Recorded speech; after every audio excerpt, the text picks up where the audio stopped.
Assalamualaikum warahmatullahi wabarakatuh. Selamat siang, salam sejahtera untuk kita semuanya. Om Swastiastu, Namo Buddhaya, dan salam kebajikan. Bapak Ibu, saya menyampaikan banyak terima kasih atas waktu, atas kesediaan Bapak Ibu untuk sama-sama belajar tentang dunia pertanian. Pertanian itu Bapak Ibu bukan sesuatu yang mudah. Saya bilang bukan sesuatu yang mudah. Bahkan boleh saya katakan tidak mungkin berhasil. Saya ulangi. Pertanian itu adalah satu bidang yang tidak mungkin berhasil. Kenapa saya katakan itu? Pertanian itu adalah sesuatu yang sangat sulit. Sangat sulitnya bukan berarti tidak bisa. Sangat sulitnya itu betul-betul sulit saya katakan. Banyak orang punya modal, banyak orang punya tanah, banyak orang punya ilmu kadang-kadang. Tetapi tidak bisa melakukan seperti yang mereka harapkan. Bahkan minta maaf, orang yang sudah sekolah tinggi pun seandainya gelarnya sampai profesor sekalipun, bukan berarti mereka jaminan untuk berhasil di sektor pertanian. Pemerintah sudah memberi bantuan luar biasa banyak kepada petani. Dan minta maaf, bukan kecil, banyak sekali. Mulai tahun, ya sangat lama sekali, saya terlibat langsung itu mulai tahun 2000, bukan 2000 ya, 90. Pertama kali dulu itu ada KUT. KUT itu masa-masa ekspor jahe dan sebagainya 95, 96. Itu penggelontoran dana luar biasa. Sampai tahun 2014 yang saya ikut juga waktu Pak Amran jadi menteri, rumah kompos diberi, sapi diberi, ternak diberi, gagal semua. Sekarang ini anak-anak muda diberi alat-alat mekanisasi. Dan banyak yang gagal lagi, banyak yang mangkrak lagi. Karena apa? Kalau kita tidak tahu basicnya tentang pertanian, percayalah kita akan gagal. Kalau hari ini saya bisa berbagi dengan Bapak Ibu sekalian, itu bukan sesuatu yang mudah Bapak Ibu. Sangat sulit. Saya sendiri terus terang, saya katakan jujur ya, kami punya banyak tempat, banyak sekali tempat. Dan bagusnya itu ketika saya datangi. Karena sudah terlalu banyak tempat sehingga kadang-kadang tempat itu belum tentu saya kunjungi setahun sekali. Itu yang jadi problem, itu yang jadi masalah. Ketika saya datang, kadang-kadang ya masih banyak yang kurang. Gitu loh. Walaupun maaf, saya katakan jujur, ini Pak KB ini saksinya Bapak Ibu, Pak KB ini saksinya. Untuk membangun pertanian Indonesia, saya adopsi 26 anak. Dari kurang lebih sekitar 17 provinsi di Indonesia ini. Saya ambil waktu 3 tahun mereka ikut saya. Mereka tinggal, ya walaupun tidak bersama-sama saya, tapi seringlah ketemu dengan saya, paling tidak 1 bulan sekali pasti ketemu. Saya kuliahkan mereka, saya ajar, saya latih.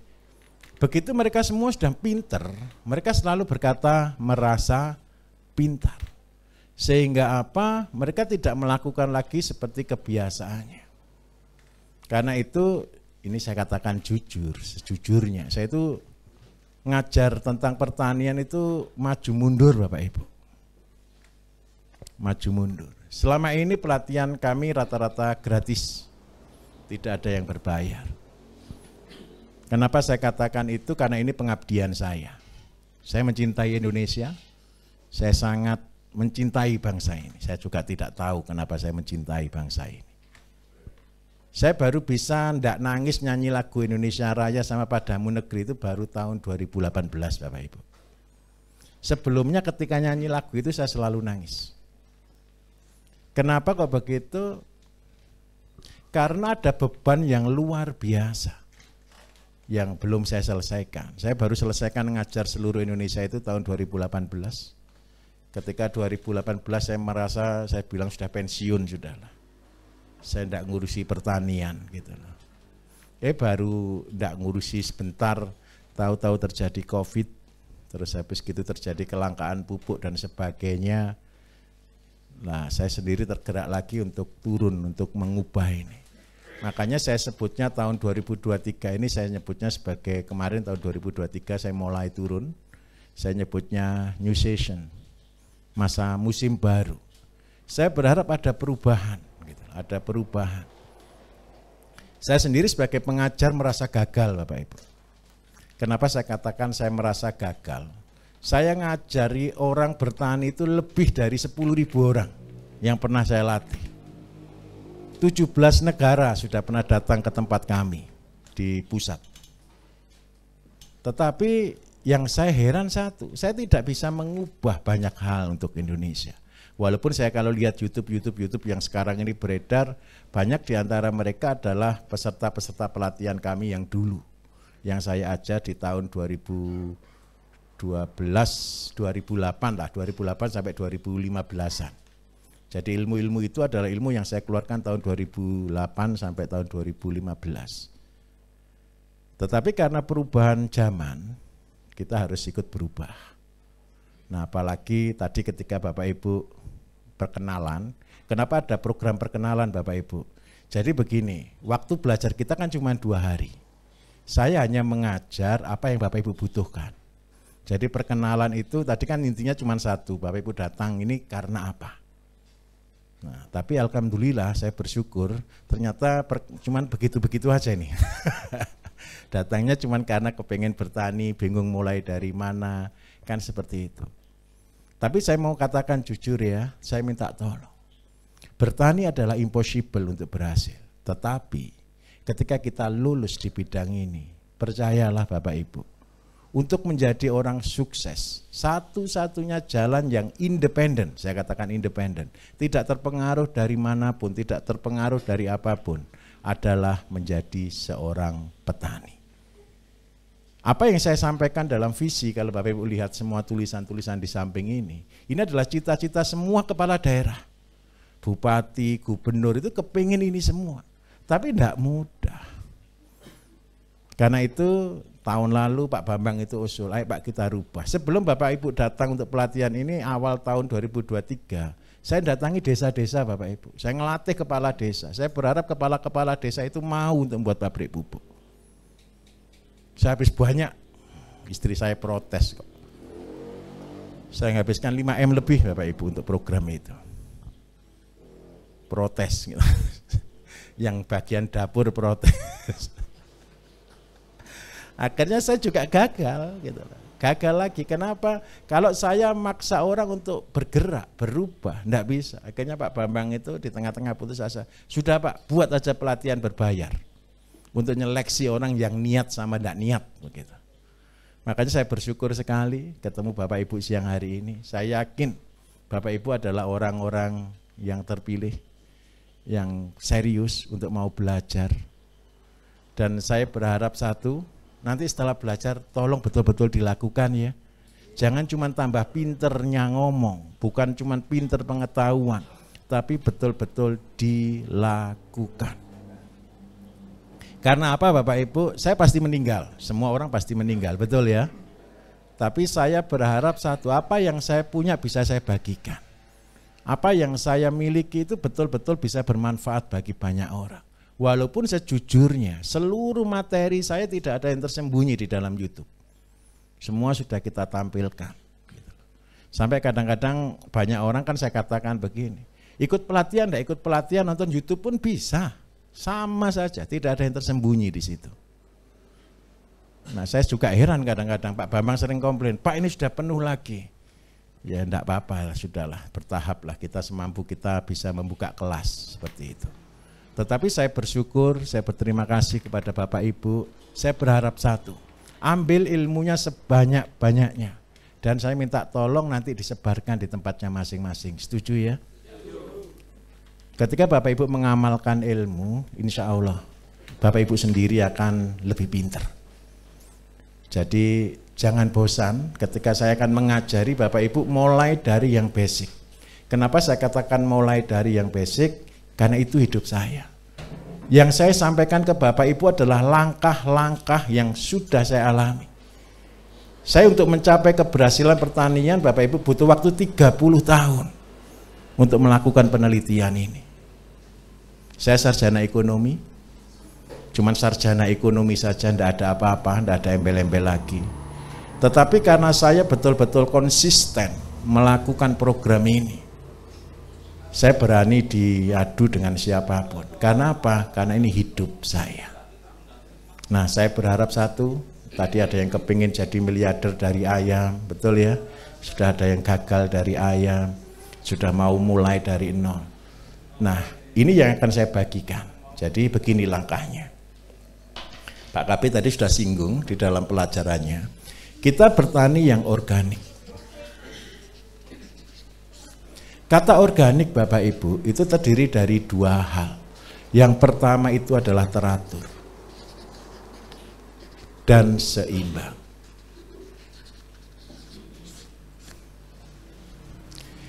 Konsep bertani yang sebenarnya adalah organik. Kenapa organik? Konsep organik itu adalah bertani yang mengikuti caranya alam, caranya Tuhan, untuk bagaimana kita bertani dengan konsep penciptaan. Kenapa ini penting sekali Bapak Ibu? Percayalah, bukan orang yang punya modal besar, punya perusahaan besar di sektor pertanian mereka berhasil. Mereka stres semuanya, mereka jenuh semuanya. Karena apa? Mereka sangat takut dengan kegagalan. Karena itu kalau di dalam teori saya nyebutnya sebagai kata istilah silver technology. Silver technology itu antibakteri. Dia tidak senang dengan namanya bakteri, dia tidak senang dengan namanya jamur, dia tidak senang dengan organisme. Karena itu dibuat dengan satu kondisi dengan kata steril, higienis. Jadi masuk tempat itu harus higienis, semua higienis. Karena apa? Semua under control. Semua di bawah kontrol oleh manusia. Dan mereka berusaha sedemikian rupa menggunakan alat-alat bagaimana supaya tidak ada yang hidup kecuali apa yang dia tanam.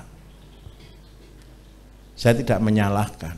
Karena apa? Manusia ketika dia stres. Stresnya di mana sih Bapak Ibu? Minta maaf. Minta maaf sekali, saya bicara agak dalam sekali. Tidak ada seorang pun yang bisa ketemu Gusti Allah, betul atau tidak? Tidak ada seorang pun yang bisa berkata-kata langsung dengan Gusti Allah dan seperti kita berbicara dengan manusia, betul atau tidak? Sehingga isinya doa kita hanyalah meraba-raba, setuju? Sehingga tanda tanya besar adalah yang dipertanyakan adalah tentang Tuhan, tentang Gusti Allah. Sehingga apa? Orang selalu memilih jalan sendiri. Saya pernah belajar di Israel. Saya melihat pertanian di sana. Dan saya betul-betul meneliti yang dikatakan pertanian tercanggih di dunia itu seperti apa. Setelah saya belajar di sana, saya mengatakan ini bukan solusi. Karena itu banyak orang-orang Indonesia, ribuan orang dari Muhammadiyah itu kirim ribuan orang, tiap 3 bulan sekali kirim. Orang-orang pilihan untuk belajar tentang pertanian Israel. Daerah NTT sana ratusan orang dikirim. Sumatera itu tidak tahu berapa ratus orang juga sudah dikirim. Hasilnya adalah nol besar. Kenapa saya katakan nol besar? Karena kultur di sana berbeda dengan Indonesia. Karena itu saya simpulkan satu, saya harus bangkit dari nol. Kita harus bangkit dari nol, saya hanya melihat dari apa yang ada. Saya melakukan dari apa yang kita punya. Dari sanalah saya membuat satu kesimpulan, bertani itu dimulai dari apa yang ada. Kenapa konsep kita harus mulai dari apa yang ada, bukan mengada-ada, itu dari sana. Anak-anak muda hari ini seringkali terjebak dengan kata modern tadi. Sehingga apa? Ini yang menjadi ketakutan saya secara pribadi. Mereka akhirnya menjadi objek. Menjadi objek untuk apa? Menjadi pasar. Pasar dari sesuatu yang seolah-olah terbagus, padahal itu belum tentu tepat. Nah, kenapa saya membuat kata organik ini teratur dan seimbang? Ketika Bapak Ibu memahami ini saja, sebenarnya Bapak Ibu sudah bisa bertani yang luar biasa. Kata teratur, Bapak Ibu, begini konsepnya. Di dalam sistem yang kita sebut dengan mata rantai makanan, atau kita sebutnya dengan ekosistem, itu semua teratur dan semua seimbang. Lihatnya di mana? Lihatnya di hutan. Hutan itu tidak pernah dirawat, hutan itu tidak pernah dipupuk, hutan itu tidak pernah dilakukan apa-apa, tapi semua teratur, terarah, dan seimbang, termasuk hewannya. Walaupun kita kadang-kadang ya ada hewan yang dikorbankan untuk makannya harimau, ada hewan yang dimakan untuk ular, tapi ada hewan-hewan yang cepat pertumbuhannya dan lain sebagainya. Nah, tapi semua itu dalam sistem keseimbangan. Oke, saya akan jelaskan dengan konsep yang simpel, Bapak Ibu. Di dalam konsep pertanian organik. Siapa yang sudah berternak kambing? Tadi ada yang ternak kambing? Sudah ada yang ternak kambing? Domba berapa banyak, Mas? Alhamdulillah 40 ya.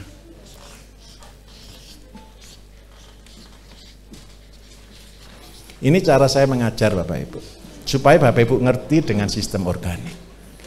Domba 40 setiap hari ngasih makan, betul? Pakannya paling tidak dikalikan 4 kilo, berarti setiap hari butuh 160 kilo pakan. Selama ini, ya saya juga yang ngajarkan ini 10 tahun, 12 tahun yang lalu tentang kata-kata bank pakan. Tetapi yang dimaksud bank pakan itu sebenarnya bukan rumput gajah. Yang dimaksud bank pakan itu bukan indigo vera, bukan Clericidae. Semua itu hanya pelengkap Bapak Ibu, bukan yang utama. Hari ini semua terjebak, semua peternak nyewa tanah untuk pelihara, untuk tanam rumput. Betul ya? Untuk tanam indigo vera. Nah, kalau seandainya setiap hari butuh 160 kilo pakan, kalau tanam rumput, berarti orientasi penghasilan Bapak Ibu berasal dari mana? Dari rumputnya atau dari dombanya? Kalau cuma domba 40, ini potensi 1 bulan cuma 7 juta. Kalau berhasil. Kalau berhasil. Jadi punya 40 itu penghasilannya per bulan, sorry bukan 7 juta, 6 juta. Itu optimal, maksimalnya dia sebenarnya per bulan. Tetapi kalau 6 juta per bulan, ada kena cacingan, ada kena kembung, ada kena mencret, kalau seandainya breeding, ada keguguran, ada yang mati waktu setelah melahirkan, tidak jadi untung Bapak Ibu. Biayanya tetap jalan atau tidak? Tetap jalan. Nah, karena itu di dalam sistem seperti ini, saya katakan salah. Kenapa saya katakan salah? Kalau dengan cara seperti ini, orang hanya berfokus ke domba, dombanya tidak akan cepat besar Bapak Ibu, kasihan dia. Domba ini tertekan hidupnya. Kenapa saya katakan tertekan hidupnya? Karena Bapak Ibu berharap banyak dari domba. Nah, karena itu kita harus rubah, sama-sama kasih makan. Kalau dengan cara organik, berarti saya harus menyediakan pakan. Pakan ini harus menghasilkan. Saya ulangi, pakan sendiri harus menghasilkan. Supaya terjadi yang kita sebut dengan mata rantai makanan. Jadi pakan apa kalau saya sarankan kalau pelihara domba? Karena kambing domba itu makanannya adalah seandainya jagung, itu berarti jagung muda, batangnya masih muda. Berarti saya harus, daripada saya tanam rumput gajah, saya akan tanam pakan jagung. Saya kasih contoh. Ketika setiap hari saya butuh 160 kilo pakan, seandainya 1 kilo pakan tebon jagung itu berisi 4 batang jagung muda, berarti kita harus menyediakan jagung berapa banyak Bapak Ibu? 4 tambah ini kali 4 2 ya, 6 berarti 640 batang kalau hidup semua. Seandainya ini ada yang mati deh, saya anggap jadi 1000 lah paling banyak sudah. Jadi yang dibutuhkan gara-gara 40 ekor sampai 50 ekor, saya harus tanam 1000 batang jagung setiap hari. Nah, supaya apa? Pakan kambing saya, pakan domba saya terpenuhi. Nah 10 ekor ini Bapak Ibu, kalau kita bagi 1 meter isi 10, berarti setiap hari tanam 100 meter persegi. Karena usia jagung muda itu antara 75 kali 80, kita anggap aja 80 hari, berarti kita butuh tanah maksimal lah 8.000 meter persegi. Jadi saya minta tolong, ketika kita beternak, ketika kita bertani, itu kita harus bertanggung jawab. Bertanggung jawab ngasih makannya. Makannya enggak bagus, percayalah ternaknya pasti kacau. Makannya enggak bagus, ternaknya pakannya gonta-ganti, terus pasti ternaknya stres. Dan tidak mungkin mengalami pertumbuhan yang optimal. Karena itu ketika kita sudah ada 8.000 meter persegi, kita bisa tanam 1.000 batang jagung, yang insya Allah yang bagus itu ada 600 lah tanaman. Seandainya Bapak Ibu yang kita tanam adalah jagung manis, yang harganya kalau di pasar Bapak Ibu mungkin sekitar Rp1.000 per biji. Nah, dengan gara-gara kita pelihara kambing domba 40, kita punya 600 anggap aja, berarti kita punya penghasilan sudah 600.000. Anggap dipotong dengan biaya dan sebagainya, dipotong 200 deh, sama semuanya sisa 400.000. Tapi saya minta tolong,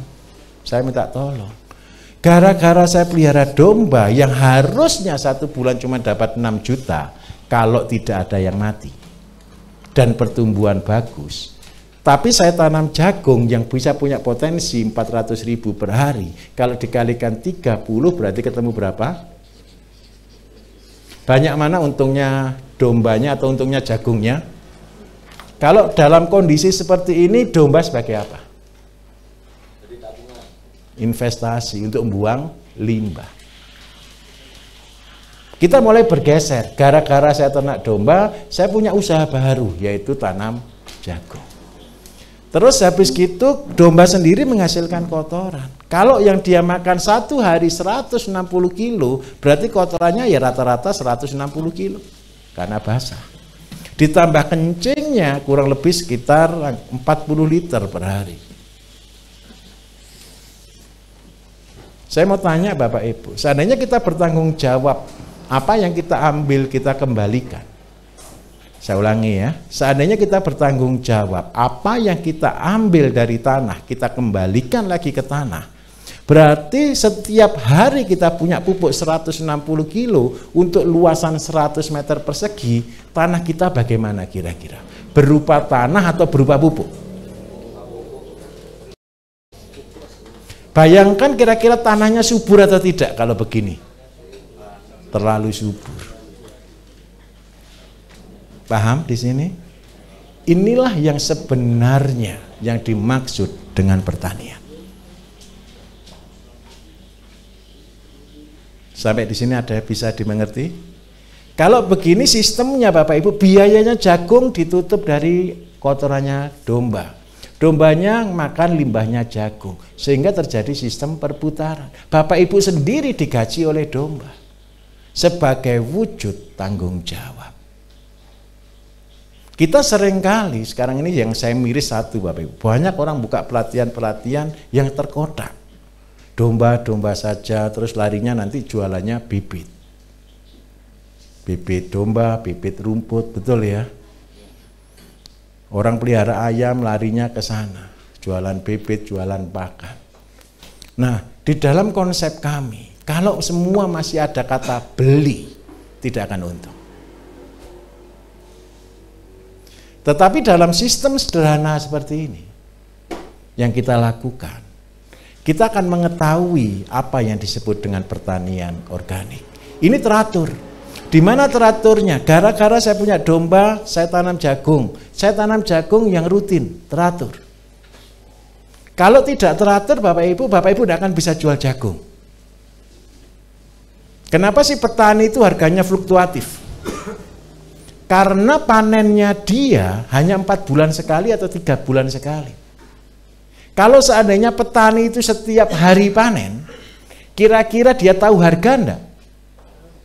Punya pasar tidak? Aman atau tidak kalau begitu? Karena kontinu. Terus yang kedua, kalau Bapak Ibu setiap hari tanam jagung, setiap hari panen jagung, Bapak Ibu disebut sebagai apa? Pasti atau tidak? Pasti. Seandainya di satu desa ditanya di mana ada petani jagung, ditunjuk siapa? Bapak Ibu. Kalau panen kita 4 bulan sekali, kita bisa tidak disebut sebagai petani jagung? Tidak bisa. Pasar kita sudah kabur. Bapak Ibu kepengen pendapatan yang pasti atau yang fluktuatif? Saya minta tolong, teratur. Terus yang kedua harus seimbang.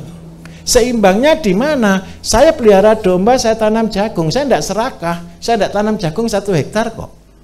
Tapi saya tanam jagung cuma sedikit setiap hari 100. Orang niat atau tidak tanam jagung setiap hari 100? Orang main-main atau niat itu, niat kerja itu? Bapak Ibu senang kerja atau senang main-main? Bahagia mana? Kerja atau main-main? Betul ya? Setiap hari tanam cuma 100 meter, besok tanam lagi 100 meter, besok tanam lagi 100 meter. Apa yang timbul? Bahagia. Dombanya tidak jadi beban, tanamnya tidak jadi beban. Ketika melakukan ini karena ada income, kita selalu bersyukur. Itulah dengan kata seimbang. Loh Pak, kalau saya kepengen kaya, tinggal diputar aja, ini 1 putaran tambah lama tambah besar. Betul atau tidak? Di mana besarnya? Ketika kambing ini atau domba ini beranak, yang jantan dijual, yang betina dipelihara. Tambah banyak atau tambah sedikit ternaknya?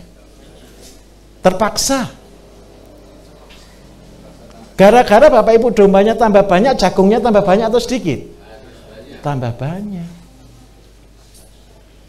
Karena itu Bapak Ibu, tadi di awal saya katakan, petani sangat sulit untuk menjadi berhasil. Karena itu tidak ada seorang petani pun yang punya cita-cita anaknya disekolahkan supaya pinter, besok kalau sudah besar jadi petani. Tidak ada. Anak-anak yang kuliah di ITB setelah lulus dari ITB tidak mau jadi petani. Karena mereka tidak tahu caranya. Terus yang paling penting dengan cara ini, kalau Bapak Ibu sudah tahu sistem ini, damai enggak Bapak Ibu? Cuma ini aja dulu, damai enggak kira-kira Bapak Ibu bayangkan? Kerjanya kayak orang stres atau enggak kira-kira? Karena itu saya katakan, saya minta tolong. Saya tidak pernah setuju orang yang kepengen jadi kaya. Kalau orang kepengen jadi kaya, dia akan banyak sekali jatuh. Dia akan banyak sekali cobaannya. Bahkan kadang-kadang sering bangkrutnya. Karena itu saya membuat teori ini, kita sebutnya sebagai teori terpaksa jadi kaya. Siapa yang kepengen dipaksa jadi kaya? Enak mana kepengen jadi kaya atau terpaksa jadi kaya? Terpaksa. Kenapa kok begitu? Ternaknya tambah banyak, tanamannya tambah banyak. Saya yakin ketika penghasilan Bapak Ibu semakin banyak, Bapak Ibu bukan jadi orang yang boros, tapi Bapak Ibu akan menjadi orang-orang yang bertanggung jawab. Ketika kita bertanggung jawab, kita menginvestkan, sehingga lagi terpaksa lagi jadi kaya. Sampai di sini mudah. Saya bersyukur ini lihat wajah-wajah yang sudah mengerti. Simple. Saya minta tolong, pikiran yang terlalu kepingin cepat, tolong diturunkan dulu, calling down dulu. Santai sambil ngopi, sambil kerja, semampunya. Tadi saya juga dengar, saya lihat tadi ada yang berkata, tapi saya juga belum punya tanah Pak, begitu ya? Saya bilang jujur, tanah bukan masalah. Tanah itu kapasitas. Kapasitas itu adalah rezeki. Jadi ketika tanah kita kecil, tanah kita mungkin terlalu sedikit, ini saya kasih contohnya, mulailah dari yang paling kecil. Loh Pak, tidak menghasilkan, hasilnya cuma sedikit. Saya mau katakan jujur, rezeki Bapak Ibu bukan dari apa yang Bapak Ibu kerjakan. Saya ulangi, rezekinya Bapak Ibu bukan dari apa yang Bapak Ibu kerjakan. rezekinya itu adalah pemberian. Itu tanggung jawabnya Gusti Allah kepada Bapak Ibu. Asalkan Bapak Ibu yakin. Kenapa saya katakan itu? Sekarang saya akan masuk ke teori sedikit.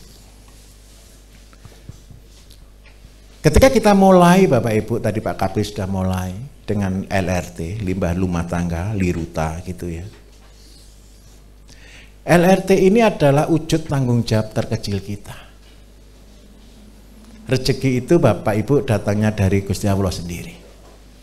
Kerja kita itu belum tentu jadi rezeki. Tetapi apa yang kita nikmati, apa yang kita sudah makan, itulah rezeki. Karena itu saya mulai dari limbah rumah tangga. Ini seringkali saya tanyakan, Ibu yang di belakang karena Ibu sendiri, saya tanya Bu ya. Ibu ketika belanja ke pasar cari barang yang bagus atau barang yang jelek? Pasti yang jelek kan tidak akan dibeli kan? Jadi yang dibeli oleh setiap keluarga adalah barang yang bagus. Setuju? Terus yang kedua, sampai di rumah biarpun barang itu bagus, ada sampahnya tidak? Pasti, betul. Berarti saya katakan, seandainya sampah saya masukkan ember. Sampah yang masuk ini barang bagus atau barang jelek?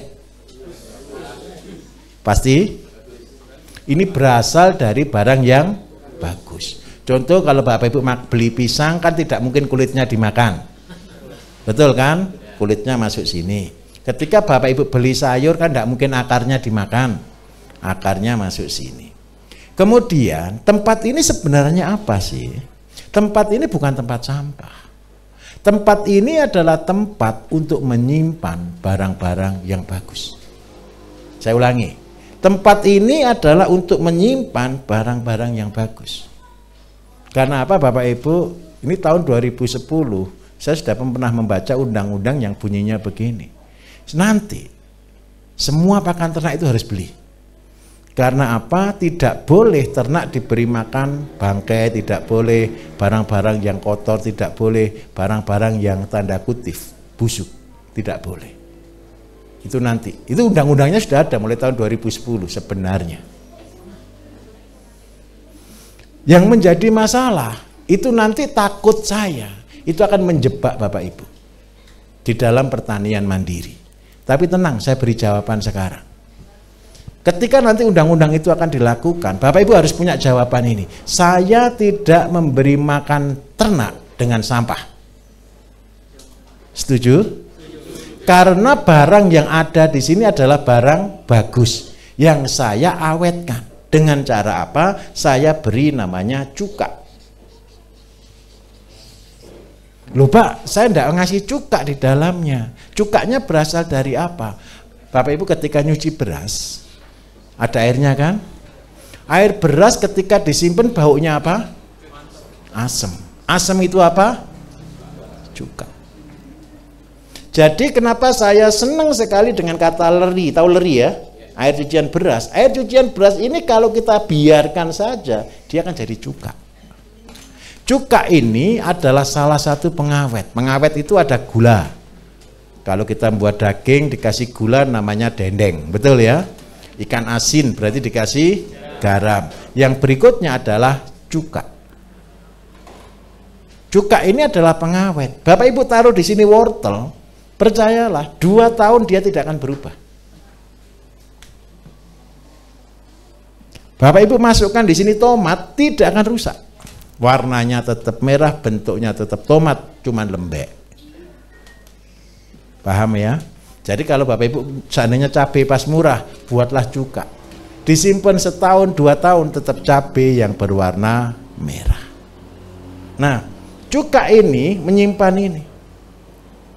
Sistem ini Bapak Ibu adalah sistem tanggung jawab. Ini kunci rezeki, saya boleh katakan seperti itu. Sebagai petani Bapak Ibu harus punya konsep ini. Rezeki itu datangnya dari mana? Allah, setuju? Kalau seandainya Bapak Ibu diberi rezeki, terus rezekinya disia-siakan, kira-kira Gusti Allah lihatnya gimana Bapak Ibu? Kira-kira ditambah banyak atau dikurangi kira-kira? Kalau sudah tahu minta tolong tobat. kita seringkali menyia-nyiakan rezeki untuk hal-hal yang tidak berguna. Nasi sisa, saya tanya lagi, nasi sisa itu barang bagus atau barang jelek? Bagus. Itu kan baru dari piring kita buang aja kan? Masih bagus, masukkan di sini untuk diawetkan. Ini konsep. Dan percayalah Bapak Ibu, siapa yang bertanggung jawab, dia akan diberi berkah. Itu kata kunci. Saya kasih contoh. Gara-gara saya bertanggung jawab, saya beli beras. Berasnya dicuci, ada air cucian beras atau air leri. Air leri ini masih paketnya rezeki atau bukan kira-kira? Tapi gara-gara ini ada air leri, ini rezeki saya tampung. Betul ya? Saya tampung. Sebagai wujud tanggung jawab kepada siapa? Kepada Gusti Allah sendiri. Ketika kita sudah tampung ini Bapak Ibu, disitulah munculnya berkah. Tidak ada sampah yang lebih murah daripada barangnya. Saya kasih contoh, fair. Ini saya kasih contoh yang jelas nih. Kambing kembali ke domba dulu. Siapa di antara Bapak Ibu yang pernah beli pupuk POC atau pupuk ZPT atau pupuk apapun yang organik ada? Harganya berapa Pak? Oh, jangan Pak, kemahalan. Yang murah, paling murah aja sekali. Berapa Pak? 40, 30 gitu ya. Anggap aja 30 lah. Paling murah kan sudah tidak ada kan di bawah 30? Nanti Bapak Ibu yang jual 20 gitu ya. Harus jual yang murah untuk nolong, itu ibadah. Seandainya Bapak Ibu kita sudah tahu, besok Bapak Ibu sudah tahu semua caranya. Bagaimana mengubah kencing kambing yang tidak ada harganya kan ini kan? Tetapi gara-gara Bapak Ibu menganggap itu sebagai wujud tanggung jawab, Bapak Ibu olah yang sehari dapat 40 liter dikalikan dengan harga jangan 30 deh, 20.000 saja. Sudah paling murah kan sedunia kan? Berapa dapatnya uang Bapak Ibu sehari? 800? Satu bulan berapa? 24 juta. 6 bulan lebih mahal kencingnya daripada dombanya. Tapi percayalah, ini tidak mudah. Buatnya mudah.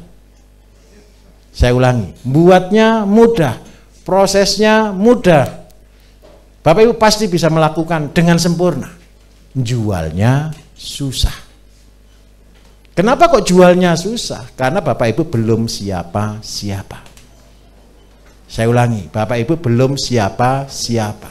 Tetapi ada tetapinya. Kalau Bapak Ibu terus ternak domba, terus pelihara jagung, pupuknya itu, yang diomongkan itu, yang dilakukan itu, bertanggung jawab terus dan tidak menyimpang, melakukan yang benar, semua orang pasti akan cari Bapak Ibu. Kenapa kok cari Bapak Ibu? Pertanyaannya cuma sepele. Bagaimana kok bisa tanam jagung tanpa beli pupuk? Betul atau tidak? Yang ditanyakan lagi, pupuknya pakai pupuk apa? Buatlah pabrik pupuk. Pabrik pupuk ini bonus Bapak Ibu. Saya sendiri pernah mengalaminya. Kalau Bapak Ibu pernah lihat saya ketika kandang sapi saya. Dulu sapi saya cuma 7 ekor. 7 ekor. Saya hitung pakai cara matematika apapun tidak bisa untung Bapak Ibu. Saya gaji karyawan 2.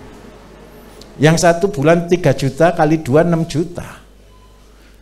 Sapi kalau punya 7 itu setahun setengah baru beranak 1 Bapak Ibu. Tidak akan cukup. Karena apa? Gajinya orang 2 itu untuk beli pedet setiap bulan dapat.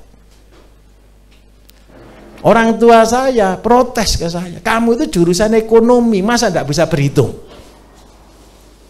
Saya sendiri bingung, saya ini ngajari tentang pertanian dan peternakan. Lah terus kalau ketika saya ngajari terus habis gitu saya sendiri turun, saya sendiri menyerah, kira-kira masih mampu tidak saya ngajari orang? Tidak akan kuat Bapak Ibu. Pasti saya juga berhenti. Pada waktu itu jujur saya mau katakan, saya juga kepengen berhenti loh. Kenapa kok kepengen berhenti? Karena matematika saya tidak jalan. Saya minta maaf, saya ketemu dengan banyak profesor di Indonesia. Mereka punya usul, peternakan breeding untuk sapi itu harus BUMN. Karena apa? Kalau rugi biar yang rugi negara. Loh fair, karena tidak bisa untung dihitung. Jujur, saya mau katakan jujur. Saya 3 hari Bapak Ibu saya tungguin itu sapi. Saya ulangi ya, 3 hari itu saya tungguin itu sapi. Sapi ini saya taruh di belakangnya rumah orang tua saya. Rumah saya sekitar 20 kilo dari rumah orang tua. Gara-gara apa? Kalau setiap hari orang tua saya telepon, ini sapimu dijual aja, ini rugi kan gitu, itu gimana ada Bapak Ibu? Tapi gara-gara rasa tanggung jawab, saya lihat itu sapi. Karena apa? Di zamannya nabi-nabi itu ternaknya banyak, betul atau tidak? Apa yang saya selami? Saya harus hidup kayak di zamannya Nabi, gimana ternaknya bisa banyak. Tapi kan tidak mungkin, sekarang sudah zaman modern, zaman Nabi, zaman primitif Bapak Ibu. Mungkin sapi di zaman itu cuma dilepas, tidak perlu gaji orang. Akhirnya apa yang saya lakukan? Saya mulai teliti apa yang pasti dari ternak. Yang pasti cuma 2 sapi itu. Yang pertama makan, pasti. Yang kedua buang kotoran dan kencing. Pasti, betul kan?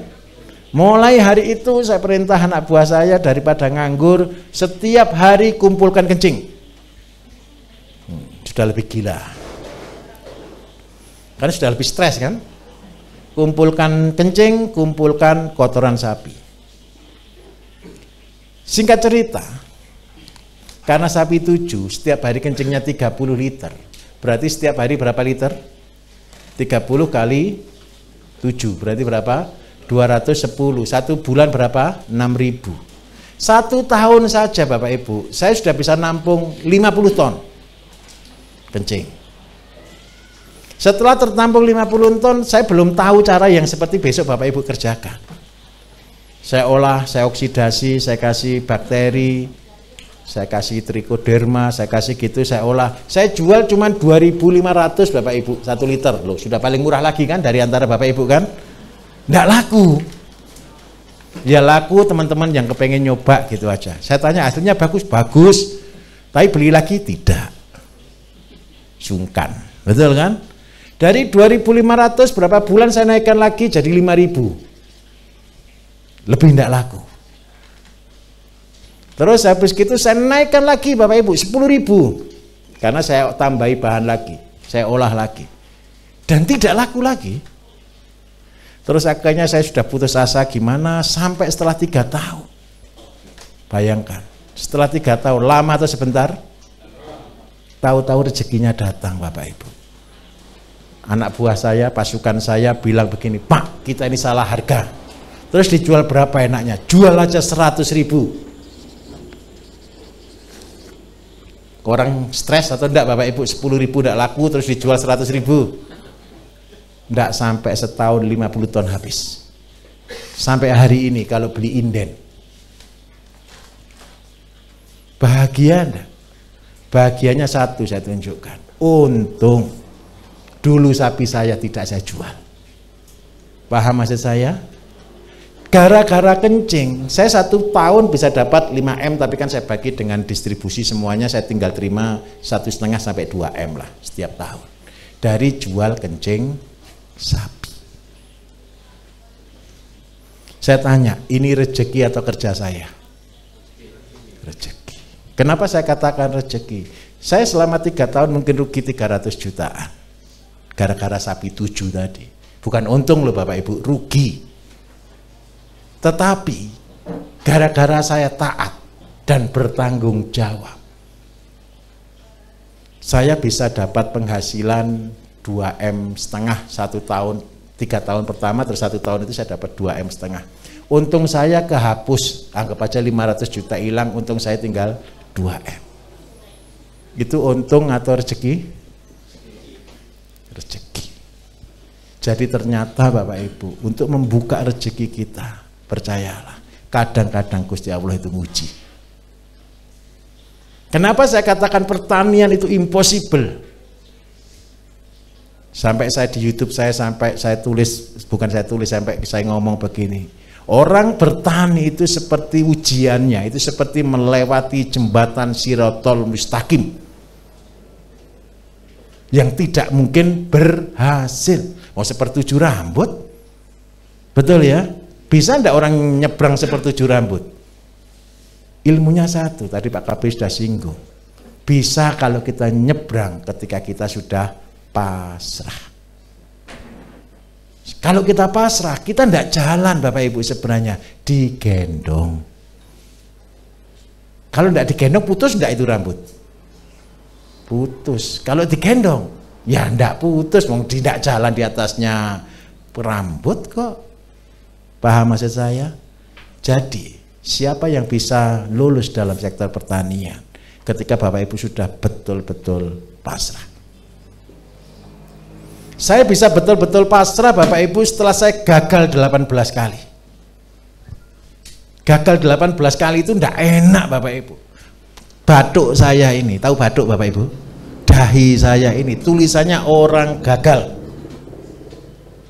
Yang paling sakit kalau yang protes itu istri Bapak Ibu. Betul atau tidak? Loh, saya minta maaf, saya pernah 1 tahun tidak disapa istri gara-gara kata integrated farming Bapak Ibu. Loh, fair. Saya hanya bisa nangis. Fair. Gara-gara apa? Setelah saya kambing dari 3 ekor 1 tahun jadi 300, mati tinggal 3 ekor lagi Bapak Ibu. Itu yang membuat saya tidak bisa berdiri. Itu yang membuat saya tidak bisa ngomong sebenarnya sudah tentang pertanian. Sampai kalau saya berdoa itu begini loh, siapa yang kuat bertani kalau begini? Siapa yang bisa tahan bertani kalau begini? Di lain pihak, kita semua butuh makan Bapak Ibu. Betul atau tidak? Di lain pihak, ada orang-orang juga yang berhasil, walaupun berhasilnya kadang berhasil, kadang rugi. Petani Indonesia itu betul-betul pejuang. Kenapa saya katakan betul-betul pejuang? Kalau dihitung loh tidak ada uangnya Bapak Ibu, tapi tetap bertani. Kalkulatornya rusak semua. Betul Bapak Ibu, saya itu menghitungkan petani. Saya minta maaf, di antara Bapak Ibu ada enggak yang orang tuanya betul-betul petani dulu dari desa begitu? Ada. Untuk makan saja perjuangan atau tidak?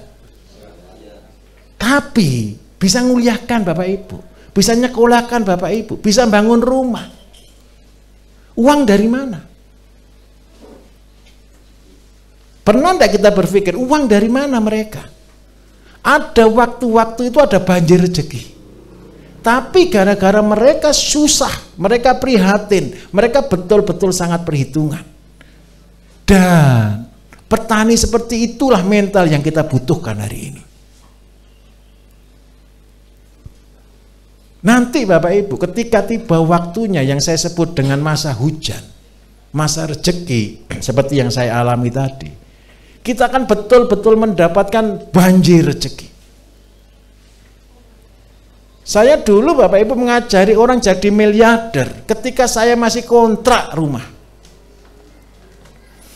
Saya bersyukur 1 saja, tidak ada 1 orang pun tanya ke saya, Pak Bayu sudah miliarder atau belum? Fair. Orang gila enggak? Rumah aja belum punya ngajar orang jadi miliarder. Percayalah. Kalau orang lain ngomong tidak saya dengar, tapi kalau yang ngomong orang dalam Bapak Ibu, sakitnya minta ampun. Loh, betul atau tidak kira-kira? Program saya 10 ekor ayam 3 tahun jadi miliarder, siapa yang paling menentang pertama? Keluarga saya. Adik saya itu seorang dokter di peternakan. Itu paling marah sama saya. Ketika saya membuat teori itu. Tetapi saya yakin gitu loh. Karena apa? Ini bisa. Gitu. Saya yakin ini bisa, ini punya potensi. Walaupun zaman itu 20 tahun ilmu itu masih nol saya Bapak Ibu. Masih gadukmologi. Tidak ada yang bimbing, tidak ada yang arahkan. Kitab saya itu ya terubus Bapak Ibu. The fair dan semua gagal. Itu ngenes waktu itu. Tapi percayalah. Percayalah. Ketika saya komitmen melakukan itu, saya betul-betul bukan 3 tahun, jadi 4 tahun, saya betul-betul baru jadi miliarder. merubah dari tidak punya rumah sampai punya rumah, sampai bisa tiap tahun beli rumah, itu susah. Tapi begitu kita sudah terbang ke sana, kita melihat semuanya itu jadi mudah. Apa yang harus kita pegang di dalam konsep ini? Tanggung jawab. Saya kembali ke domba. Punya domba seandainya 40, itu cuma gaji 6 juta. Itu sudah disebut orang kaya atau bukan kira-kira? Masih belum kan? 40 itu biasa kan? Ini saya kasih testimoni Bapak Ibu. Saya dulu, tahun berapa itu ya? Sekitar tahun 2010-an ya. Tahun 2010, 2009 lah. Saya ngajar pertanian begini tiap desa saya datangi. Tiap kelompok tani saya datangi sebagai wujud ibadah saya. Saya ngajari petani. Di Mojokerto itu ada 360 desa saya selesaikan setahun. Jadi setiap hari saya datang ke desa. Suatu hari ada peserta Bapak Ibu yang ketika saya ngajar, dia itu orang yang sangat miskin. Pekerjaannya itu buruh angon. Tahu buruh angon? Pelihara dombanya orang. Betul ya? Dia tidak berani masuk ke pendopo kelurahan karena dia merasa minder. Dia cuma duduk di luar.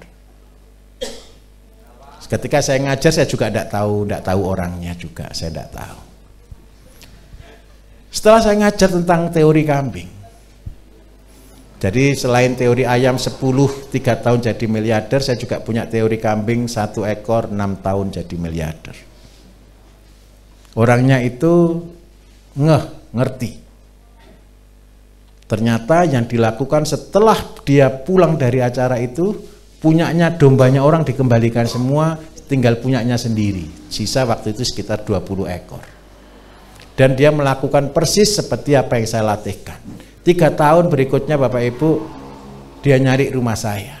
Dan alhamdulillah ketemu. Pas saya mau keluar, dia sampai nyium kaki saya. Saya bilang, Pak sebentar ada apa? Gitu. Dia sambil nangis, dia cerita ke saya. Pak Bayu saya terima kasih. Kenapa? 3 tahun lalu Pak, saya ini cuma buruh angon. Terus itu tahun 2013 berarti ya. Sekarang Pak, gaji saya 7 juta. Kerja saya sehari cuma 2 jam Pak. Saya punya toko, saya punya rumah, saya punya di pasar juga. Terus dia nunjukkan waktu itu zaman Jupiter Z masih baru. Ini sepeda Pak, saya beli cash. Harga 7 juta waktu itu. Terus saya bilang, gimana ceritanya? Dulu saya ikut seminar Bapak, cuma saya tidak berani masuk karena saya malu. Dari situ Bapak Ibu itu menjadi penghiburan bagi saya. Kenapa menjadi penghiburan? Ternyata, walaupun di lain pihak saya itu putus asa ngajari orang.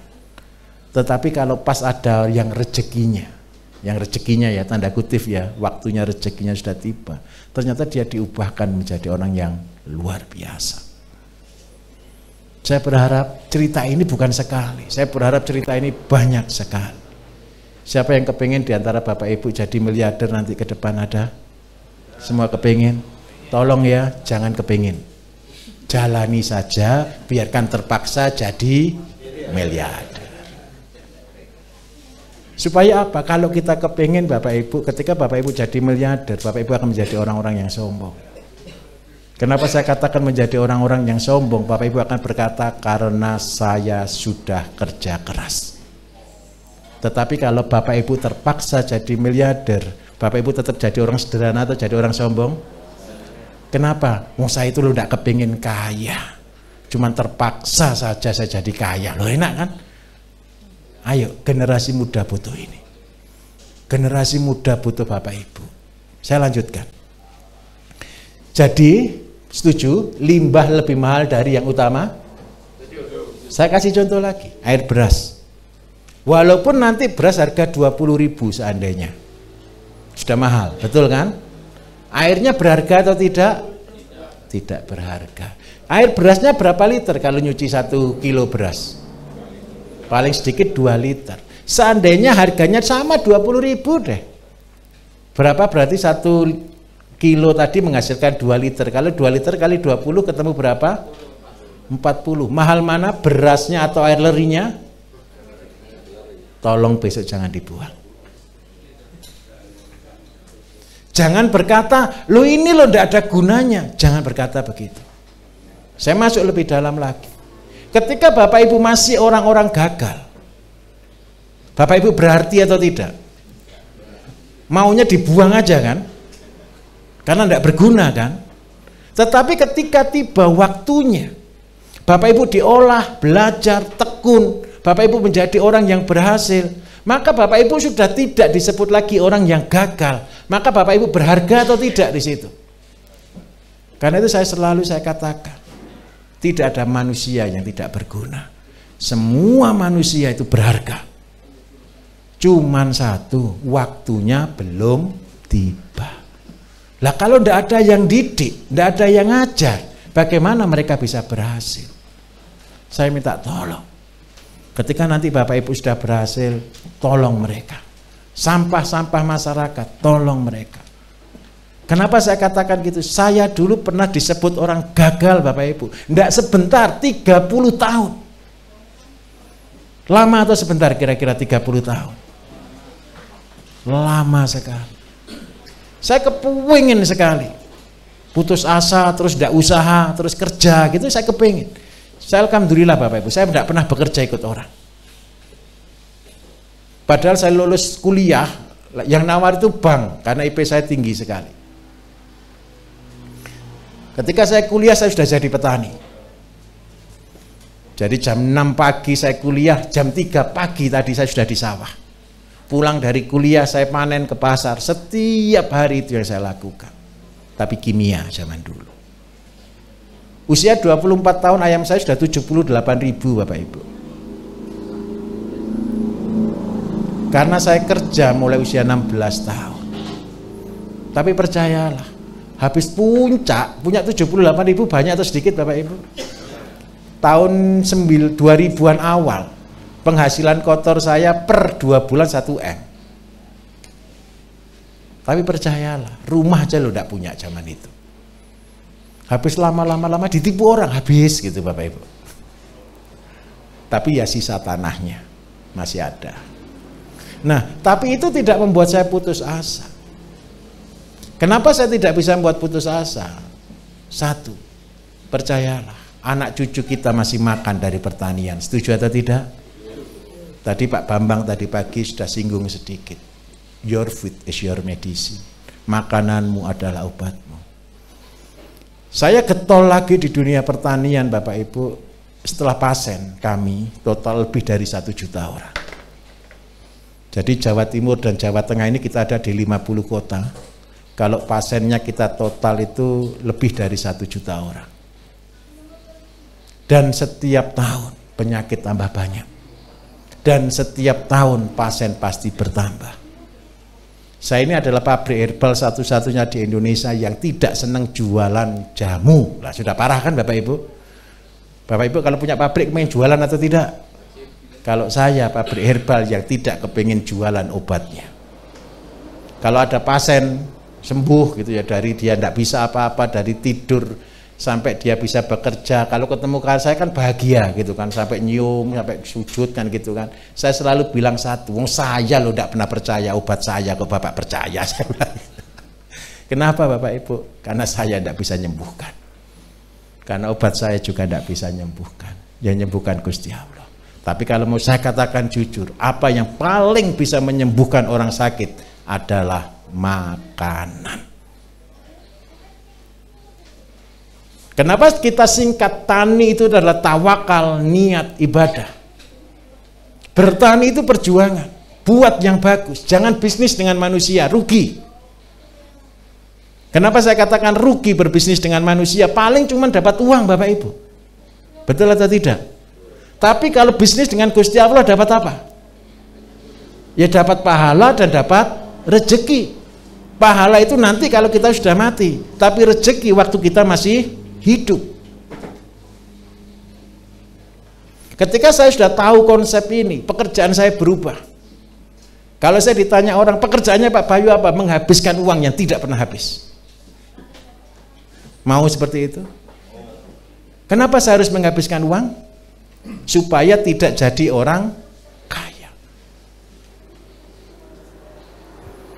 Bapak Ibu pun nanti akan sama seperti itu. Ketika Bapak Ibu sudah tahu namanya syukur, ketika Bapak Ibu sudah tahu namanya cukup, Bapak Ibu ketika punya uang untuk apa lagi? Apa gunanya kita punya nol banyak di dalam rekening?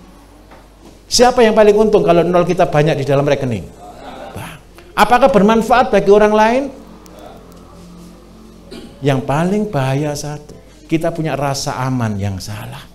Rasa aman kita berarti tergantung ke uang. Itu sedang menggantikan Gusti Allah.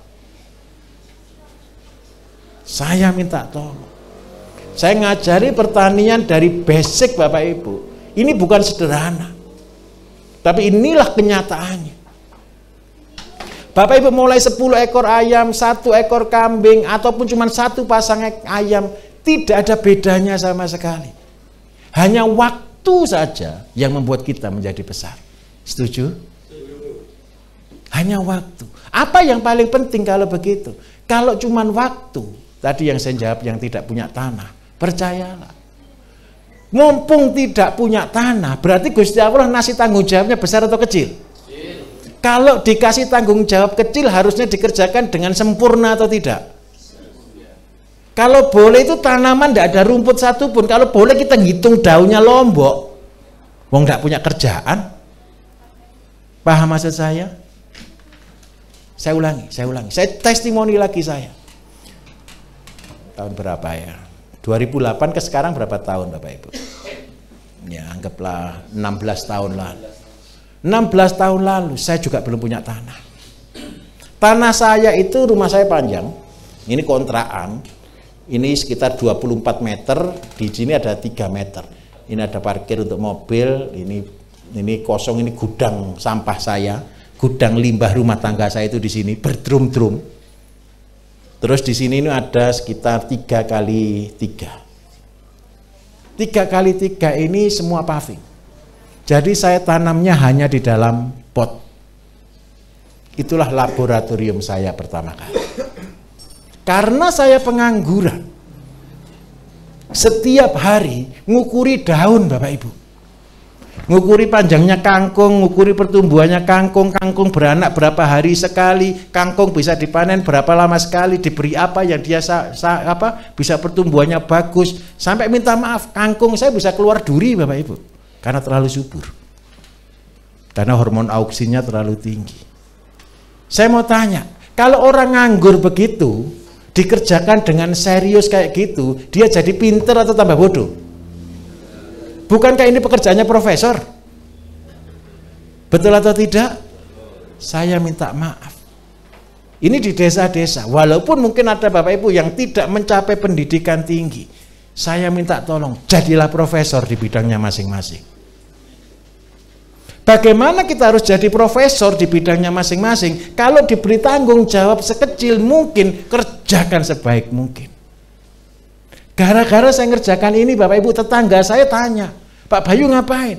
Oh, ngukuri kangkung Pak, mau nyoba kangkungnya saya kasih, gitu Bapak Ibu.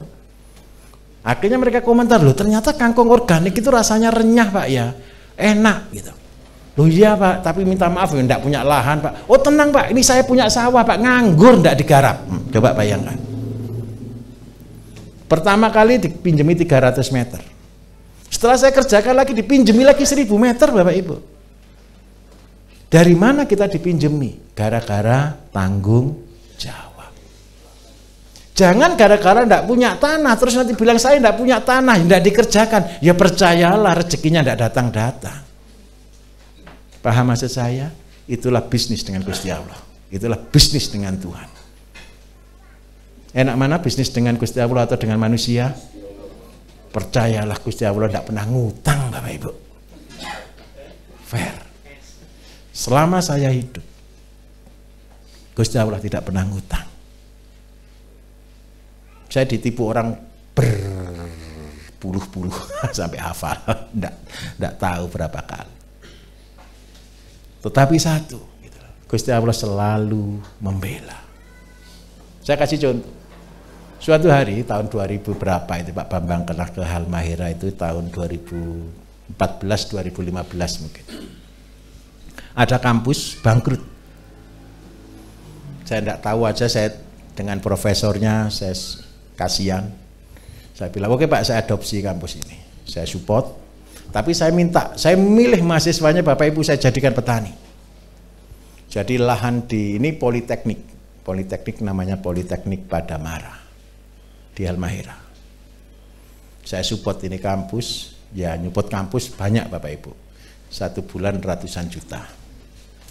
Saya ngasih makan 72 mahasiswa yang saya pilih untuk bertani. Saya ajari mereka dari bertani jagung, sayur, penghasilan harian yang nanti Bapak Ibu pelajari semuanya sampai besok. Dan yang keren satu, dari 73 anak yang lulus 3 habis uang miliaran. Ngenes atau tidak? Ngenes. Tapi saya katakan Gusti Allah itu baik, tanggung jawab. Di sana di BUMD, Badan Usaha Milik Daerah, ada yang mangkrak satu. Dia punya perusahaan VCO.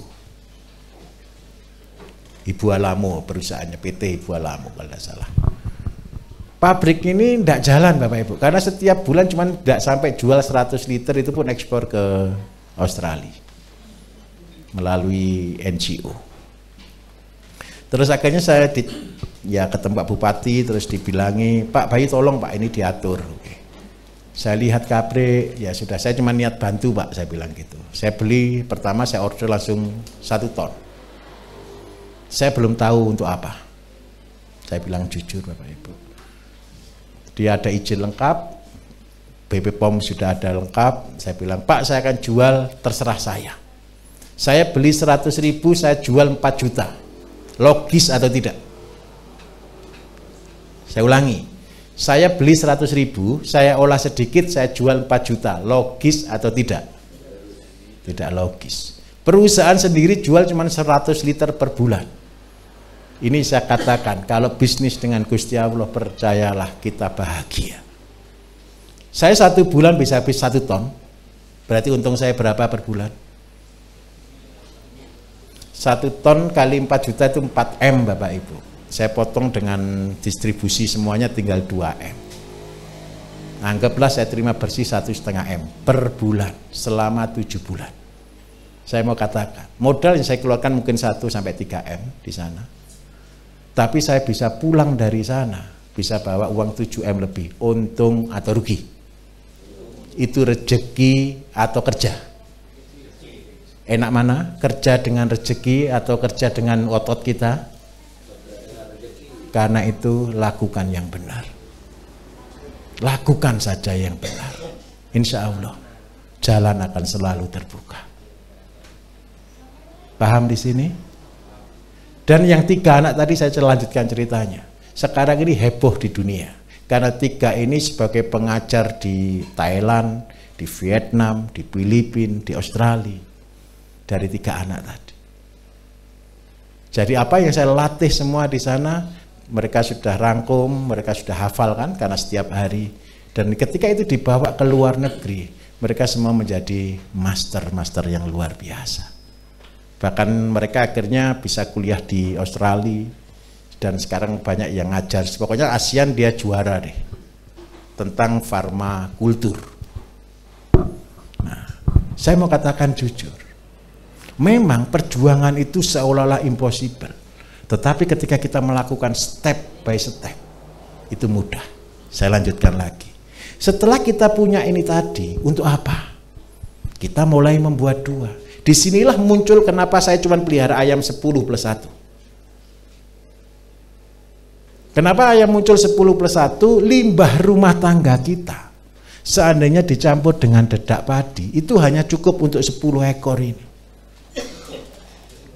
Apa alasannya? Supaya kita berusaha kalau boleh tanpa modal. Kenapa kok tanpa modal? Pakannya sudah ada. Terus yang kedua, selain kita punya pakan, kita juga punya namanya POC, pupuk organik cair. Dari mana? Dari air cucian beras yang ampasnya kita ambil, airnya kita saringkan keluar airnya. Airnya ini kita oksidasi, kita olah. Nanti Bapak Ibu belajar cara buat ZPT, cara buat pupuk, kan habis ini kita praktek. Nah, POC ini kita buat Bapak Ibu di dalam konsep itu, kalau ada keyhole garden. ukuran 3 kali 3 meter. Sebagai apa? Sebagai laboratorium kita. Ini saya lakukan sama persis ketika saya dulu memulai program ini. Saya dari tidak punya tanah, gara-gara cuma 3 kali 3 saya kerjakan, saya bisa punya tanah. Terus akhirnya jadi. Baru tahun 2012 saya bisa mewujudkan membuat training center. Padahal saya mau katakan jujur Bapak Ibu, buat training center itu cita-cita saya mulai usia 16 tahun. Ketika saya usia 16 tahun saya tidak tahu, tadi saya katakan, saya mencintai bangsa ini. Saya punya tugas, seolah-olah saya katakan amanah, kalau Pak KB katakan karena ini perintah Tuhan. Saya harus ngajar pertanian. Saya tinggal di desa yang tandus, di desa yang miskin, tidak ada air. Tapi saya harus membangun pertanian mulai usia 16 tahun. Yang ada dalam pikiran saya harus membangun training center. Saya usia 16 tahun, saya ngitung Bapak Ibu, saya butuh uang berapa? Saya butuh uang 12,5 miliar. Anak 16 tahun mikir cari uang 12,5 miliar mungkin atau tidak? Gila. Inilah yang menyebabkan orang tua saya manggil kamu itu stres. Kenapa mikirin orang aja terus, katanya begitu. Lah kalau kita tidak mikirin orang, mikirin siapa? Saya bilang. Itu yang membuat saya salah jalan. Kenapa tadi saya katakan jangan kejar uang, jangan jadi miliardernya. Dulu Bapak Ibu, saya ngejar uang 12,5 miliar. Semua pekerjaan saya harus dapat 12,5 miliar, harus dapat seperti itu. Itu yang membuat saya gagal. Karena banyak sekali jatuh saya. Tetapi gara-gara setelah kambing saya mati yang 300, mimpi untuk jadi miliarder hilang. Hilang 100%. Kenapa kok hilang? Saya sudah bersusah-susah dari 3 jadi 300, ketika Gusti Allah batuk, habis. Bagaimana mungkin saya masih bisa membangun lagi? Tapi minta maaf, itulah titik nadir saya. Itulah titik nol bagi saya. Saya sudah tidak kuat berdoa Bapak Ibu. Berdoa saja saya tidak bisa. Saya hanya bisa nangis. Kenapa saya hanya bisa nangis? Saya ngomong begini, apa salah saya? Seandainya saya dapat rezeki banyak loh, saya pakai untuk melatih orang, saya pakai untuk membangun tempat pelatihan. Tetapi apa salah saya dipukul begitu? Itu seumur hidup saya, tahu-tahu dalam bisikan, dalam hati saya berkata begini Bapak Ibu. Apakah kalau kamu punya uang 12,5 miliar, pekerjaanmu selesai? Ya saya jawab, belum tentu, nanti batuk lagi. Dari situ saya mulai sadar. Akhirnya saya berdoa begini, jika Gusti Allah masih percaya saya minta tolong, pegang tangan saya. Sudah saya tak jadi orang gila. Saya akan melangkah dengan apa yang ada. Waktu itu saya masih ada uang 5 juta di tangan Bapak Ibu. Saya kumpulkan tukang. Saya sudah ada tanahnya, sudah beli. Saya panggil tukang-tukang saya bilang ke mereka, uang saya 5 juta. Saya akan bangun training center. Kalau uang saya ini habis, kita berhenti. Dan di sanalah keajaiban terjadi. Training center itu sampai jadi Bapak Ibu. Dan saya tidak pernah pegang uang 1 miliar pun. Ada saja rezekinya. Pernah kehabisan uang sama sekali. Tukang 5 cuman punya uang 300.000, beli semen dapat 3 atau 4 waktu itu. Ya saya bilang, loh kok beli cuma 3? Ya uangnya segini. Tapi masih bisa jalan. Singkat cerita 1 tahun training center itu jadi. Setelah training center itu jadi Bapak Ibu, ini saya tunjukkan lagi susahnya. Saya motivasi dulu, hujan soalnya. Saya tidak jadikan jadi training center. Saya jadikan kos-kosan. Tahu alasannya? Tahu-tahu saya kehilangan keyakinan. Tahu-tahu saya kehilangan iman Bapak Ibu. Saya soalnya berdoa begini, siapa yang mau tak ajak mati untuk berjuang dalam pertanian? Di depan persis tempat saya itu kampus Bapak Ibu. Akhirnya saya terima jadi kos-kosan. Kos-kosan baru jalan 1 minggu, semua WC mampet sehari. Jadi membersihkan WC mampet itu, apalagi yang kos bidan-bidan. Itu susahnya. Habis gitu saya tobat. Pernah dengar ceritanya Nabi Yunus? Ya mirip-mirip itulah. Akhirnya saya sudah tobat, oke, deal, saya jadikan tempat ini tempat pelatihan. Tapi saya juga tidak cari peserta. Konyol tidak kira-kira? Buat tempat pelatihan tidak cari peserta. Belum ada YouTube Bapak Ibu. Belum ada promosi apa-apa Bapak Ibu. Tahu-tahu lagi ya. Gusti Allah itu kirim murid Bapak Ibu, tidak pernah berhenti tiap minggu. Murid pertama saya itu Pak KB itu. Itu saksinya dia. Dari tempat yang ada itu saya bangun. Dan lebih konyol lagi satu, materi tidak saya buat. Kenapa tidak buat materi setengah hati Mas ya? Semangat saya cuma satu. 5 tahun, 10 tahun anak-anak saya butuh makan, karena itu saya harus ngajar pertanian, cuma itu saja. Tapi untuk membuat materi kan tidak mudah. Jadi ya tidak buat materi, sampai peserta sudah datang masuk kamar semua 10 menit sebelum kelas dimulai, baru saya buka laptop ngetik Bapak Ibu. Itu seperti wahyu bagi saya. Dalam waktu 10 menit materi itu selesai. Dan sampai hari ini materi itu relevan.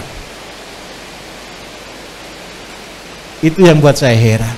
Materi-materi yang ada ini adalah materi yang saya ciptakan dalam waktu 10 menit tadi. Yang disampaikan Pak KB tadi dari awal, itulah materi kita. Yang 1005 ini yang seharusnya diganti. Teori mana 1005 yang sana? Ya itu kan tahun 2012. Sudah berapa tahun berarti? 8 tahun ya, 8 tahun lalu. 12 tahun lalu.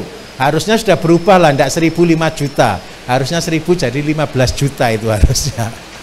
Karena harganya sudah berbeda. Nah, dari sanalah Bapak Ibu, saya katakan jujur, saya tidak pernah berhenti membangun sampai hari ini. Insya Allah hari ini sudah ada di 7 provinsi kita, tempat-tempat pelatihan yang sudah kita bangun. Dan alhamdulillah kita sudah selesaikan lebih dari 10.000 atau 12.000 murid mungkin. Tapi tadi yang di awal saya katakan, belum mengubah Indonesia.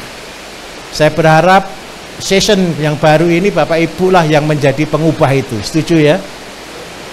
Ini alhamdulillah ini dari Sumatera. Saya heran Sumatera ini luas ini, mendominasi pokoknya Sumatera ini. Kalimantan juga ini mendominasi, sama Jawa Barat. Nah, oke, saya lanjutkan lagi. Semua dimulai dari sini. Dimulai dari POC, kita punya keyhole 3x3. Tapi kalau Bapak Ibu sudah lulus di sini, percayalah Bapak Ibu bisa mendapatkan yang namanya penghasilan harian.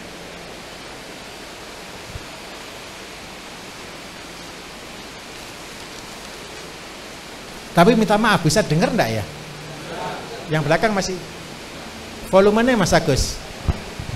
Cek, oke. Jadi setelah kita selesai dengan lahan 3x3, ini adalah kita bertanggung jawab kepada keluarga. Usahakan di sini ada 17 macam yang kita butuhkan. Apalagi jika Bapak Ibu menderita sakit. Contoh, Bapak Ibu keluarganya ada yang kena kanker seandainya. Kanker berarti perlu makanan-makanan yang mengandung antioksidan.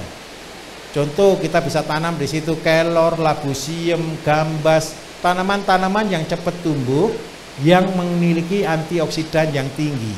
Tomat, kalau boleh Bapak Ibu, karena slogan kita adalah yang sehat, mandiri dan sejahtera, semuanya harus kita bisa buat mandiri. Jadi mandiri itu Bapak Ibu mulai dari sini. Di sini apa yang Bapak Ibu harus pelajari? Bapak Ibu mulai menghitung usia tanaman. Bapak Ibu mulai menghitung kebutuhan keluarga. Bapak Ibu mulai bisa menghitung pertumbuhan dan hasil. Jadi di lahan ini adalah laboratorium.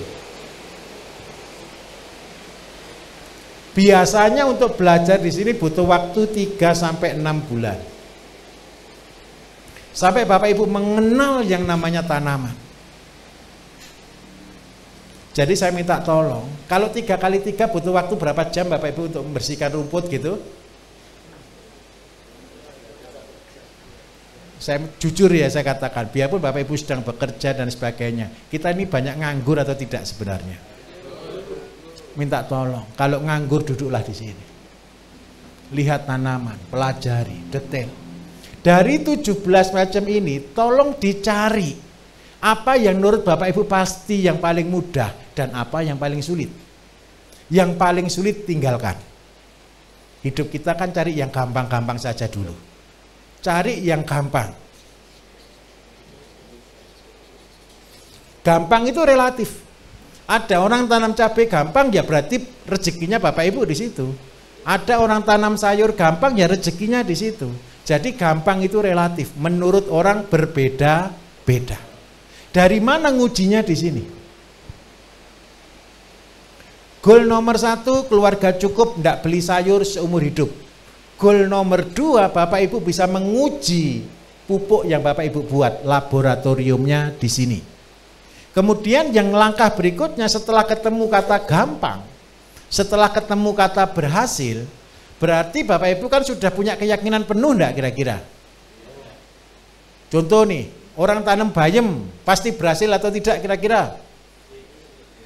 Tanam kangkung pasti berhasil atau tidak? Kan enggak perlu sekolah kan? Jadi cari yang pasti berhasil.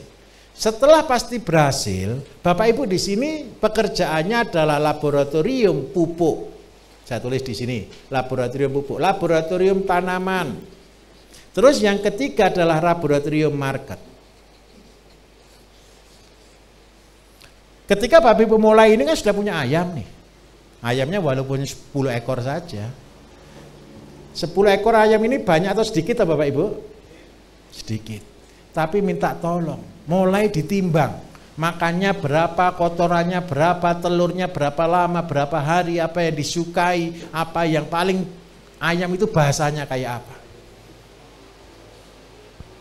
Setelah Bapak Ibu berhasil di sini, percayalah ayamnya bertambah dengan sendirinya. Saya minta tolong, tahun pertama pakai cara yang paling primitif. Di YouTube saya banyak komentar, lupa kandangnya bagaimana? Ya buatkan, ayam tidak pernah bisa buat kandang. Jadi pertama Bapak Ibu punya kandang, anggaplah 2 kali 3 untuk 10 ekor ayam. Ketika punya 1 kandang pertama, langsung tolong buat 10 kandang. 10 kandang gitu ya.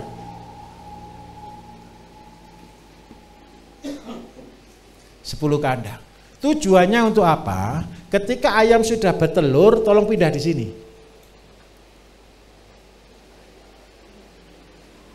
Apa alasannya? Ketika ayam mengeram, dia akan memelihara anaknya masing-masing, supaya tidak diganggu dengan yang lain. Terus yang kedua, setelah ayam-ayam ini menetas, biarkan dipelihara. Tugasnya Bapak Ibu saya minta tolong belajar lagi 2 bulan. Belajarnya ngapa? Bagaimana induk-induk ayam memelihara, bagaimana pakan yang disukai oleh ayam-ayam itu. Setelah ini selesai, kumpulkan. Setelah umur 2 bulan, induknya kumpul di sini lagi untuk dikawinkan lagi. Anaknya kumpulkan paling jadi 2 kandang. Atau maksimal 4 kandang. Yang jantan tolong dijual, yang betina tolong dipelihara. Setelah lulus 1 season, ini 1 season, lulus, Bapak Ibu mulai berubah. Kandangnya bukan lagi kandang ini, sudah pakai kandang baterai, kandang kotak-kotak. Nanti seperti lihat di belakang. Kandang saya jelek atau bagus Bapak Ibu? Jelek no. Jelek, kandang itu jelek Bapak Ibu. Bapak Ibu harus buat lebih bagus dari kandang itu. Jadi Bapak Ibu datang ke sini nanti bilang gini, walah kandangnya Pak Bayu jelek, saya bisa buat lebih bagus gitu ya. Saya minta tolong. Kapasitasnya ya. Lah nanti buat kandangnya kecil-kecil lagi di sini. Nah, tujuannya apa? Setelah ayam boleh, Bapak Ibu langsung lompat, Pak saya langsung ke penetasan, boleh. Tapi Bapak Ibu kalau pakai mengeram lagi boleh. Tapi kalau pakai mengeram lagi, setelah ngeram anaknya taruh di sini. Paham ya? Nah, tujuannya apa? Bapak Ibu mulai bertahap. Untuk 10 menjadi 100, ini cuma butuh waktu 1 tahun. Apa yang harus kita pikirkan ketika kita sudah punya ayam ini Bapak Ibu? Ingat baik-baik, ayam tidak bisa cari pakan sendiri. Sebagai manusia kita harus bertanggung jawab terhadap ternak kita. Kenapa saya tidak pernah menyarankan usaha dari yang besar? Kalau usaha dari yang besar, kalau tidak kuat kasih pakan, itu membuat ternak jadi menderita. Dan akhirnya Bapak Ibu bangkrut. Tetapi ketika mulai dari 10, Bapak Ibu mulai bertanggung jawab. Apa tanggung jawabnya? Anaknya ini kan habis ini jadi banyak nih. Seandainya oke lah kalau 10 masih Bapak Ibu masih mampu ya beli pakan ya. Tetapi saya hitung 1 tahun berikutnya ketika ayamnya sudah 100 ekor. Dan Bapak Ibu sudah pakai, anggap ajalah mengeram tapi anaknya dipisah, oke? Kalau mengeram anaknya dipisah, kalau yang ini butuh waktu 100 hari, kalau yang ini butuh waktu 60 hari siklusnya. Terus bagaimana, apa yang harus kita lakukan? Ini ceritanya. Gara-gara saya punya 100 ayam, besok ngasih makan atau tidak ayamnya kalau punya anak? Pasti. Bapak Ibu pernah tahu caranya ngitung untung rugi itu bagaimana? Untung itu apa rumusnya? Penjualan dikurangi biaya, betul kan? Supaya untung terus bagaimana cara rumusnya? Biayanya harus dihapus. Jangan dikurangi Pak, dihapus saja. Hapus. Supaya apa? Dijual berapapun selalu untung. Kenapa kok ini penting sekali? Bapak Ibu pemula. Bapak Ibu masuk pasar, harganya dipermainkan minta ampun sama tengkulak. Setuju atau tidak? Supaya barang kita laris dan kita menjadi leader, berarti jual mahal atau jual murah? Jual semurah mungkin. Biar dikatakan orang gila. Tapi kita harus siap dulu, jangan kosongan, bangkrut kalau kita kosongan. Apa yang harus kita siapkan? Begini, gara-gara saya punya 100 ekor ayam, seandainya punya ayam anaknya 5, berarti anaknya berapa total? Ayo kita hitung sekarang, berapa kebutuhan pakan satu siklus? Seandainya saya tanam, Bapak Ibu pilih, jagung, singkong, mana yang dipilih kira-kira? Jagung, oke. Terserah ya, nanti gini, tiap daerah beda-beda, anggap aja jagung dulu deh, gitu ya.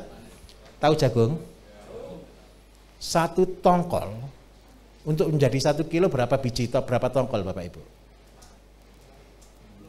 Nah ini belum tahu berarti. Besok kalau nganggur-nganggur, hitung.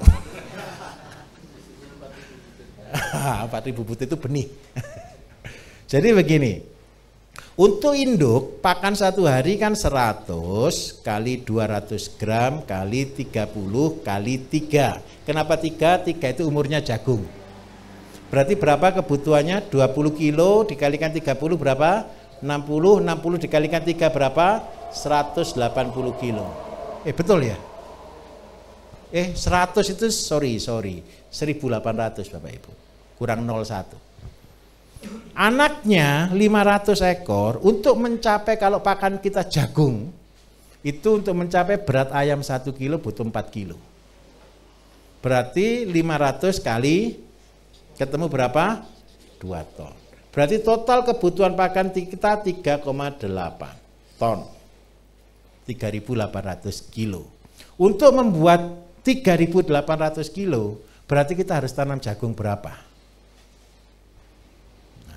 Kalau rumus, kalau jagung hibrida, rumus kalau bagus 1 kilo keluar 600, jeleknya keluar 500. Ini kalau hibrida. Kalau jagung lokal 1 kilo keluar 250 lah rata-rata. Pilih mana? Lokal atau hibrida? Lokal, oke, enggak apa-apa, saya ikut saja. Lokal kalau bisa, apa kelebihannya lokal? Benih enggak usah beli, ditanam ulang boleh. Terus yang kedua, memang produksinya rendah. Supaya produksinya tinggi, bagaimana caranya? Ini permainan Bapak Ibu. Ini permainan perusahaan. Orang seringkali ditawarkan benih jagung yang hibrida, harganya mahal atau murah? Mahal. Dengan iming-iming 1 kilo benih keluar 600 kilo. Tapi karena jagungnya besar, Tanamannya besar atau kecil? Kalau tanamannya besar berarti jaraknya jarang atau rapat? Harus jarang. Oke. Kalau jagung lokal, produksinya rendah, betul kan? Tanamannya tinggi atau pendek? Karena produksinya kecil. Kalau tanamannya pendek bisa diperapat atau tidak? Bisa. Jadi sebenarnya seandainya jagung hibrida 1 meter cuma isi 6, kalau jagung lokal 1 meter isi 12, hasilnya sama. Karena itu petani harus berhitung. Paham maksud saya? Jadi kalau saya tanam jagung lokal Pak, berarti 250. 1 kilo 250. 1 kilo tadi berapa biji Mas? 4.800. Jadi besok ngitung kalau tidak percaya ya, tolong di 1 kilo itu 4.800 biji. Nah, saya tidak ngitung biji deh, saya ngitung real aja enak. Saya ngacang real yang mudah. Bapak Ibu butuh 3,8 ton. 1 kilo itu butuh 10 jagung kalau yang lokal. Berarti butuh tanaman berapa? 38. Jarak tanam kita 1 meter kita isi 12. Berarti butuh berapa? 38 dibagi 12. Anggap aja maksimal ya, kita 4 gitu ya, 4.000 ya, boleh? Ini kan sudah 48.000 kan? Karena ada yang mati, ada yang hidup, betul ya? Ada yang buah, ada yang tidak. Artinya apa? Kalau Bapak Ibu punya induk ayam 100, saya minta tolong harus ada tanah seluas 4.000 meter persegi. Tujuannya untuk apa? Ditanami jagung. Supaya apa? Jagungnya tidak beli. Paham di sini? Nah, kalau kita sudah punya lahan, lahannya bisa sewa, murah kok, 4.000 itu murah. Tapi biaya kita ngerubah dari jagung menjadi ayam. Seandainya ini masih ditetaskan dengan induk, kemudian dipisah, dimasukkan box, makannya cuma jagung. Apa yang terjadi Bapak Ibu ketika ayam ini makan jagung saja? Yang pertama, dagingnya berkualitas. Warnanya kuning bersih, dagingnya empuk dan agak keras sedikit, bentuknya posturnya padat, tapi kalau dimakan empuk, dan percayalah ini jadi sehat. Seandainya dia di dalam telur, percayalah telur itu sehat. Karena apa? Takdirnya ayam diciptakan memakan biji-bijian. Jadi Bapak tadi yang kepengen jadi miliarder Pak, miliarder itu butuh ayam 1.000. Jadi tinggal tambah 0 ya, boleh ya Pak ya. Jadi ayam 1.000 berarti lahannya butuh berapa? 4 hektar. Saya mau tanya sekarang, kalau punya, saya tunjukkan lagi. Bapak Ibu punya 1.000 nih, 1.000 dikalikan 5, kalau sudah pakai mesin tetas ya, seandainya dikalikan 5 berarti keluar 5.000. 5.000 harga ayam berapa di Medan tadi Pak? Kira-kira berapa harga ayam ini? 37, 35 gitu boleh? Berapa ini harganya? Gimana? Iya oke lah. Berapa uangnya berarti? 175, betul ya? Saya mau tanya jujur. Tanah 4 hektar bisa enggak dapat 175 juta per bulan? Tidak mungkin. Kalau Bapak Ibu sudah level sampai 1.000 induk, punya pabrik pakan enggak kira-kira? Jelas. Karena itu, nanti ketika Bapak Ibu ikuti pola ini dari bawah, terpaksa jadi kaya dan terpaksa punya pabrik di mana-mana. Kalau orang kepengen buat pabrik, bingung enggak? Kalau ini dipaksa atau enggak? Terpaksa. Enak mana, terpaksa atau bingung? Terpaksa. Enak terpaksa. Saya minta maaf. Bisnis ini Bapak Ibu hanya ada di pertanian. Konyolnya cuma satu. Banyak orang tidak tahan di sini. Saya tunjukkan di mana gagalnya pelihara ayam. Begini, ketika dari 10 ke 100 senang atau tidak? Ini neraka. Kenapa kok neraka? Ketika sudah punya 100, berarti berkata pelihara ayam mudah atau susah?